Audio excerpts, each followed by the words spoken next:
अस्सलाम वालेकुम दोस्तों, मेरा नाम है नवीद अबड़ो और आज की वीडियो में हम सीखने जा रहे हैं सेंटेंस स्ट्रक्चर। दोस्तों, सेंटेंस स्ट्रक्चर सबसे पहले जान लेते हैं कि सेंटेंस क्या होता है। What is a sentence. दोस्तों, अगर मैं कहूँ टू जिम एवरी डे, तो दोस्तों इससे आपको क्या समझ में आ रहा है? कोई बात समझ आ रही है कि इसका क्या मतलब हुआ? कुछ समझ में नहीं आ रहा। और अगर मैं कहूँ I go to gym every day, तो दोस्तों इस सेंटेंस से वाज़े हो रहा है, पूरी बात समझ में आ रही है कि ये कह रहा है कि मैं रोज़ाना जिम पर जाता हूँ।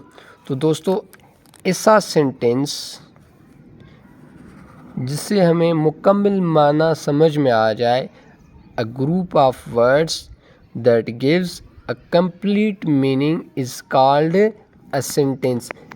लफ्ज़ों का ऐसा मेट जिससे हमें समझ में आ रहा है कि बंदा क्या बात कर रहा है, मुकम्मल बात समझ में आ जाए, तो इसे हम कहते हैं सेंटेंस। ठीक है दोस्तों। अच्छा, अब आते हैं स्ट्रक्चर पर कि स्ट्रक्चर क्या है। What is structure. दोस्तों, अगर मैं कहूँ मैंगो और अ मैंगो ईट्स ही,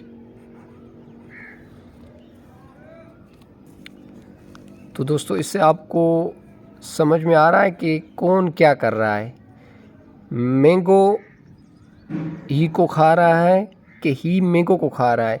तो दोस्तों इससे बिल्कुल भी वाज़ेह नहीं हो रहा कि कौन क्या काम कर रहा है।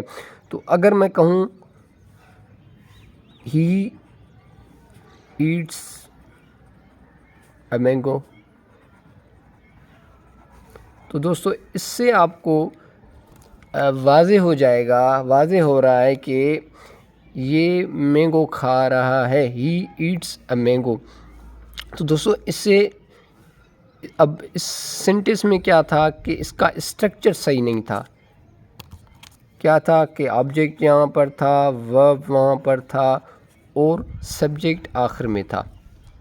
तो अकॉर्डिंग टू इंग्लिश ग्रामर जो बुनियादी सेंटेंस स्ट्रक्चर होता है उसमें क्या होता है, सबसे पहले सेंटेंस में सब्जेक्ट आता है, डूअर ऑफ एन एक्शन, काम का करने वाला।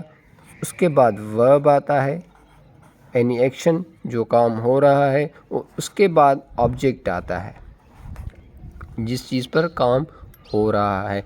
तो दोस्तों इसे कहते हैं सेंटेंस स्ट्रक्चर कि कौन सी चीज़ कहाँ आनी है और सब्जेक्ट कहाँ आना है, वर्ब कहाँ आना है और ऑब्जेक्ट कहाँ आएगा। तो दोस्तों इसको ये एक बुनियादी सेंटेंस स्ट्रक्चर था। कौन सा? पहले सब्जेक्ट आएगा, फिर वर्ब आएगा और फिर ऑब्जेक्ट आएगा। तो दोस्तों ये हमने समझ लिया सेंटेंस स्ट्रक्चर होता क्या है। तो अब हम चलते हैं एक बहुत ही इम्पॉर्टेंट सेंटेंस स्ट्रक्चर सीखने जो आमतौर पर एग्ज़ाम्स में आता है। तो दोस्तों सबसे पहला जो सेंटेंस स्ट्रक्चर है जिसे आज हम पढ़ने जा रहे हैं वो ये है सेंटेंस स्ट्रक्चर 1, प्रीपोजिशन प्लस इंग फॉर्म। तो दोस्तों इस सेंटेंस स्ट्रक्चर के मुताबिक कि कभी भी किसी सेंटेंस में प्रीपोजिशन के बाद अगर कोई वर्ब आएगा तो वो वर्ब इंग फॉर्म में आएगा। देखिए समझ लेते हैं, नीचे गए मिसालों से एग्जांपल से समझते हैं। देखिए, I am looking forward meet you, to meet you, meeting you और मेट यू, क्या होगा? तो दोस्तों जैसे कि हमने ऊपर पढ़ा कि जब भी प्रीपोजिशन के बाद अगर कोई वर्ब आएगा तो वो इंग फॉर्म में आएगा या जिसे हम जीरंड भी कहते हैं। तो यहाँ पर क्या होगा, यहाँ पर मीटिंग आएगा। I am looking forward to meeting you. ठीक है दोस्तों, प्रीपोजिशन के बाद क्या आता है, इंग फॉर्म आता है। दूसरे मिसाल से समझ लेते हैं। देखें, I am fond of to read books, reading books, read books और रीडिड बुक्स। क्या होगा? तो दोस्तों यहाँ पर देखें प्रीपोजिशन है, तो आप डायरेक्ट समझ लें कि ऑफ के बाद, प्रीपोजिशन के बाद हमेशा वर्ब का इंग फॉर्म आता है, तो यहाँ पर बी होगा। आई am fond of reading books होगा। ठीक है दोस्तों, तीसरा एग्जाम्पल से समझ लेते हैं। तीसरे एग्जाम्पल समझ लेते हैं। देखें, Ali is thinking about armed forces. तो thinking about to join arm forces, joining arm forces, for join arm forces or joined armed forces. क्या होगा? तो दोस्तों ये देखें यहाँ पर प्रीपोजिशन आया है, तो प्रीपोजिशन के बाद हमेशा वर्ब की इंग फॉर्म आती है, तो यहाँ पर ज्वाइनिंग आएगा, ए आएगा। Ali is thinking about joining armed forces, joining armed forces. तो दोस्तों ये था सेंटेंस स्ट्रक्चर 1। देखें दोस्तों, सेंटेंस स्ट्रक्चर्स के बहुत जो है ना बहुत पैटर्न होते हैं। इंग्लिश ग्रामर में बहुत सारे सेंटेंस स्ट्रक्चर है, और उनको हम आहिस्ता आहिस्ता क्लियर करते जाएंगे।